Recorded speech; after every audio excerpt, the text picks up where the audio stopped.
You know how when you're playing a game, there are certain rules that you need to abide by in order to play the game well? Wouldn't it be nice if there was like a list of rules for life? I mean, aside from maybe 10 commandments on stone or whatever's in the Bible or any of that stuff, but wouldn't that be nice if there was just a rule book for life? Well, you're in luck. Today's episode, we're going to be talking about rules for life. This is the Existential Stoic podcast. I'm Randy. That's Danny. What's going on, Danny? That's all right. Yeah, in case you didn't know, we figured it out. We wrote ourselves a rule book. It works really well. Mhm. And for three easy payments of Famous. 79.95, you could have it too. You know, it's funny when you mentioned, when you mentioned this topic idea, it just reminded me too of, I remember listening. So, you know how like that show, Downtown Abbey was real popular for a while. Mhm. And it was like about the time when there was like lords and stuff and so whatever. And I had read something where I think a sociologist or something, but they were making the case that like the reason why people like are attracted to these shows of like those time periods is because there's such defined social rules and boundaries. And like in today's society, there are none, especially in the Mhm. US, there's very few rather. And so like it is like a simpler seeming life because it's like everyone sort of knows like what they're supposed to be doing, who like they're supposed to respect or who's above them, who's below them, that kind of thing. It's like a very clear delineation. Yeah, having structure makes life a bit easier, and it also prevents anxiety and depression, it turns out. Like does the more I listen and read about this stuff, the more political correctness just effed the whole entire world up. Yeah. Because of that, people aren't allowed to be angry, and so they have to repress all their emotions and everything like that, and that causes depression. And then they have to be nice, and it turns out that anxious people with anxiety are people who are just overly nice. Yeah. And we bred a world of people who are overly nice with the political correctness, and now everybody's got anxiety. Yeah. It's funny, Nietzsche talks about it, the internalization of drives. I mentioned it before, right? Where like we can't express a drive outward, it gets turned in on ourselves. And I think there's truth to that, right? And like the healthy way to deal with it is find ways to transform that energy into something positive. So like anger, turn it into something else, like use it for something else. Yeah, But start bladesmithing, just yeah, like yeah, whacking a right. piece of metal and putting Or it in like, a hot forge. I think, you could even look like when we transition careers, like our anger and frustration with our old jobs, using that as a motivation, Mhm. right? Mhm. To make a change. But yeah, Yeah. it is. It's really hard. And I think everybody would love a rule book. And in some sense, I think like, I get the impulse because I think you're right. Like having some sort of structure to your day definitely does help with depression and anxiety. I noticed that myself. Like as I've like started to slowly build routines again and like habits that were like, regular and consistent. Like I noticed like I don't have, and maybe I don't know if that's a direct, it's hard to say if that's a direct consequence or like causal Mm. relationship or if it's a correlation between the two. But Well, I mean, having something that you're working towards kind of defeats hopelessness because it gives you hope that you yeah. can kind of achieve that. And the especially depression comes from hopelessness. Like Yeah, I this think thing, that's it's it. never Yeah. going to get better because you can endure anything if you know it'll end. But if it seems like it'll never end, then forget it. Yeah. Or it just seems like there's no point to the effort you're putting in. And I think that was always the Mhm. biggest thing with depression that got me was like I felt like it was like I could imagine the future, but it seemed like there was so much work required to do that that it's Mhm. like, oh, what's the point? What's the point? Yeah. Yeah. But you're right. I mean, having goals, having things we're working on, that gets us through that hopelessness because it gives us meaning and like purpose. Mhm. Yeah. Yeah. So, since we did formulate the perfect rules for life, why don't we just go through it? No, I'm kidding. Yeah, right. We don't have any, but No. do you think that there We are have no rules for idea what the hell life? we're doing either. Yeah. Should there be rules for life? Okay, I'll tell you this, I'm on the fence about this. I think on the one hand, I think like from an individual perspective, having some boundaries and rules for yourself and ideas of what you're doing that like help you structure, yes, good. From a broad perspective, like I don't want to go back to a time when there was like, you know, in fact, I want to move forward from this time, if that makes sense. Hmm. Like, so I'm there. I'm right there with you. so I think like, I don't know if that's necessarily I understand why people romanticize the past. You've seen that throughout history. The romantics, in the late 1800s, they look back at Greece and Rome as if it was like the perfect society, which in fact it probably wasn't if you were there in real life. But, Hmm. they're romanticizing it. We do that all the time because the past feels like it was known and there's that nostalgia. But yeah, I think some like rules imposed on ourselves are good because they can help us do the things we want, achieve the things we want, and remind us of why we're doing what we're doing. But I would be hesitant about like broad, you know, Hmm. things. Yeah. I think that like the concept of rules for life, so it's kind of a natural thing for people want to impose rules on others. Yeah. But really the only rules that are worthwhile are ones that you impose on yourself. And not in like a taskmaster type of way, but like if you want the world to be a better place, then you should take your part in making it a better place. And if you want, people not to cheat and not to lie, well, maybe you should do a better job of not cheating and not lying and Yeah. stuff like that. So yeah, I think if there was some type of personal rules, it would be that. But also, I don't know, helpful things like don't trust your thoughts, don't Yeah. trust your feelings, and everything will change. I know, Those right? types of things. Yeah, everything changes. I think that would be helpful. Just like some recognition of the basic realities of life. Like, change is always going to take place. And things are always going to go by.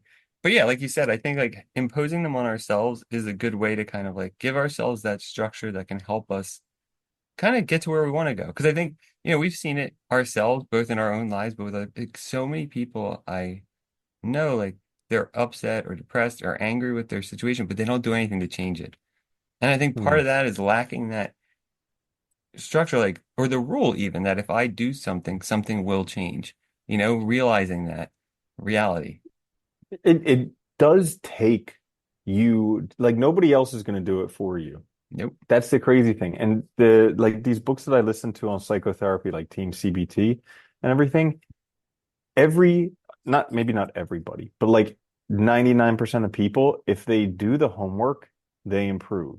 If Yeah. they don't do the homework, they stay the same or get worse. And it's just like it just requires you to show up and do it. Nothing really more. Well, that's the crazy part. Is like I always think that like if anybody in the world is already doing something, you can definitely do it. Hmm. The problem is it just takes persistence and time, but it takes more time than we think or than we want it to, if that makes sense. Oh yeah. And like we all do. I That mean, we definitely do this, makes yeah, we sense. talk this all the time, right? Like we put in effort and then we want to be experts immediately or want to be really good. And it also takes, I think, reasonableness. Like if I really wanted to start playing basketball for fun now, I'm not going to think that I'm going to become like a Michael Jordan. It's just like that Hmm. is past in my life. I'm 40. It's not going to happen. Plus other things. I'm not that tall, like a lot of factors. But I could still get better at it and I could still have fun and I could still do it, right? So like I think realizing that and maybe too, like I think another good rule would be like not everything has to be about money would be good, because I Hmm. think so many But people isn't don't, that how you win I life? know, right? By having the most money when you die and the most things? Dude, gamification's great in some aspects, but that way of it of taking like being like life's a game, you gotta win it, like makes no sense because nobody wins. Hmm. Absolutely. Another thing is like happiness. So like I think happiness is an interesting concept because most people probably want it. And if they say they don't want it, maybe they're lying, but maybe they're, I don't know. But I think most people do want some form of happiness, but it's very elusive. And Yeah.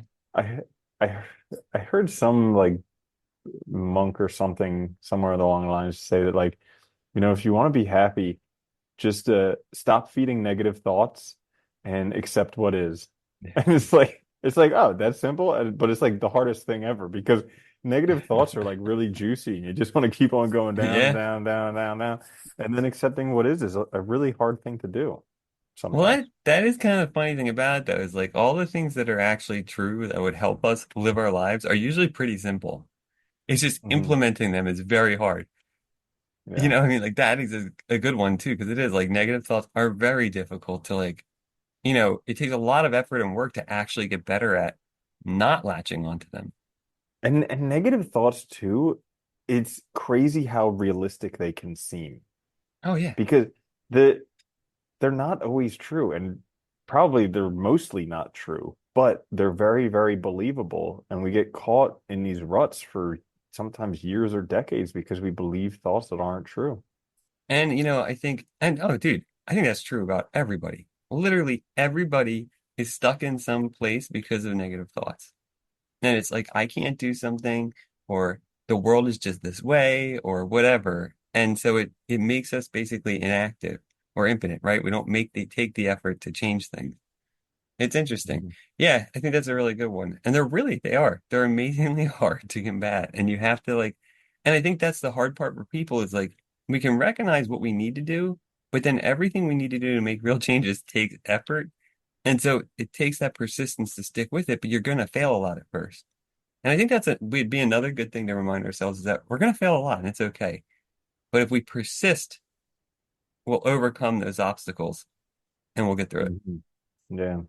Yeah. There was something I heard. Oh yeah, fail like fearlessly and so I don't know. But just like I this remember that, but concept I of don't remember the failure. other words. You always Yeah. know all the acronyms and stuff. I don't know. No, oh no, not the acronym for it. But I just Uh, heard someone talking about like how they want you to fail uh quickly and joyously, repeatedly and joyously, fearlessly and joyfully, something like Something like that. that. One of And those that combinations. but like it's an interesting thing because most people like shy away from failure and I do the same thing myself. But like the concept of doing it just like fearlessly and joyfully, like because you look at like kids when they do stuff and they mess up all the time and they just laugh about it and they're Yeah. like ha ha ha ha ha and then maybe they learn. But as adults, we just turn into freaking Eeyore. We're like, oh, I failed. That I means should I'm a never do that again. failure. Yeah. My life is ruined. Yeah. I swear to God, I think that really is though. I think so much of that comes from indoctrination, like school and stuff, because we're only taught to focus on the outcomes, not the process. And so failing becomes hmm absolutely forbidden, which is stupid because it gives us this really, I really, dude, I can't tell you the number of times I've had kids come crying to me because they got a B on something in college. And I'm like, what? Like, dude, Yeah. first of all, it's not that bad of a grade. Second of all, the point is to get better, like over hmm time, not to be perfect immediately. If that were the case, you wouldn't be here. Like, nobody would Yeah. need education, you know? Yeah. But I think that's we've done it to ourselves in a big way with that. I do want to hmm point you mentioned something earlier, and I think it's good, which is, the Sartre is very clear about this, but a lot of the existentialists think this, the idea that, we should remember that when we act, we're presenting to the world our idea of what's good, what's acceptable. Right? So like whenever I act, whatever I tell you one thing, right? I might say something, but hmm whatever I do, I'm endorsing, right? As good actions, as acceptable actions. And I think remembering that is really powerful because it kind of universalizes our actions to an extent and can help us hmm think about, what am I saying to the world when I do this, and is that something I would accept from other people? And if not, maybe that's part of the problem too. So thinking that way can be really helpful, I think, with it as well. Absolutely. Yeah, so there you have it. We just solved the riddle of life for you. I hope you wrote it all down. Uh, Some if you, rules. yeah, if you didn't, you can always, listen to the episode again on any podcasting service. You can watch it Hey, on there's a good YouTube. rule. Take notes. Yeah. Rule number 10, subscribe to our channel. Yeah, Anyways, thank you for spending this time with us. This is the Existential Stoic Podcast. Until next time, I'm Randy. That's Danny. I'll see you later, Danny. later, Andy.